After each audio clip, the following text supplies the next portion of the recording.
বিশ্বকাপ স্কোয়াডে নেইমারের সুযোগ পাওয়ায় ব্রাজিল ভক্তদের খুশির সীমা নাই। আর ওদিকে আরেক ব্রাজিলিয়ানের পুরো পরিবার একসাথে বসেছিল টিভির সামনে। তাদের একমাত্র আশা ঘরের ছেলে খেলবে বিশ্বকাপ। যে বিশ্বকাপ স্কোয়াড ঘিরে শত শত প্রত্যাশা আর কত আয়োজন। রিও ডি জেনেইরোতে সেলেসাওদের দল ঘোষণা করছেন কার্লো আনচেলত্তি। আকাঙ্ক্ষিত নেইমারের নামও বলা হয়ে গেল।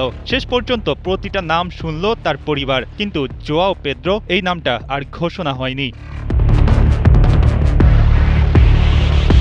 পেদ্রোর পুরো পরিবার হতাশায় পড়ল, কেউ কেউ বিরক্তিতে হাত পা ছুড়লেন। ব্রাজিলের জার্সিতে প্রথম বিশ্বকাপ খেলার আশা পূরণ হলো না। দেশের হয়ে 8টা ম্যাচ খেলেছেন, প্রিমিয়ার লিগের ক্লাব চেলসির হয়ে মৌসুমটাও শুরু করেছিলেন দারুণভাবে। তার ক্লাব ভালো না করলেও 52 ম্যাচ খেলে 29 গোল কন্ট্রিবিউশনকে আপনি খারাপ বলতে পারেন না। গোল করার রেশিও ছিল খুব ভালো। পিওর স্ট্রাইকার হিসেবে অ্যাপ্রিসিয়েশন পাচ্ছিলেন সবার, কিন্তু হতাশ হতে হলো।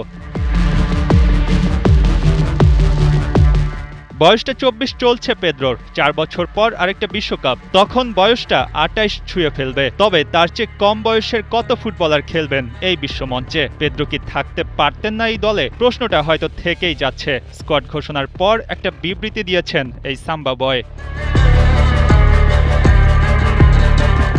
পেদ্রো বলেছেন, আমি সবসময় সেরাটা দেওয়ার চেষ্টা করেছি। দুর্ভাগ্যজনকভাবে দেশের হয়ে বিশ্বকাপ খেলার স্বপ্নটা পূরণ হলো না। তবে আমি শান্ত আছি। আনন্দ আর হতাশা ফুটবলেরই অংশ।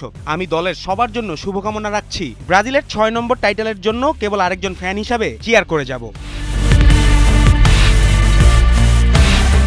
এবারের বিশ্বকাপ হচ্ছে যুক্তরাষ্ট্রে, যেখানের মাঠে ক্লাব ওয়ার্ল্ড কাপের সেমিতে জোড়া গোল আর ফাইনালে 1 গোল করে চেলসিকে শিরোপা জেতাতে বড় ভূমিকা রাখেন পেদ্রো। তাকে স্কোয়াডে না রেখে দুঃখ পেয়েছেন কোচ আনচেলত্তি। প্রেস কনফারেন্সে সবকিছু বিবেচনা করেই এই ফরওয়ার্ডকে বাদ দেওয়া হয়েছে বলে জানিয়েছেন ব্রাজিল কোচ। তবুও কোথাও যেন প্রশ্ন থেকেই যায়, পেদ্রো কি থাকতে পারতেন না এই 26 জনের দলে?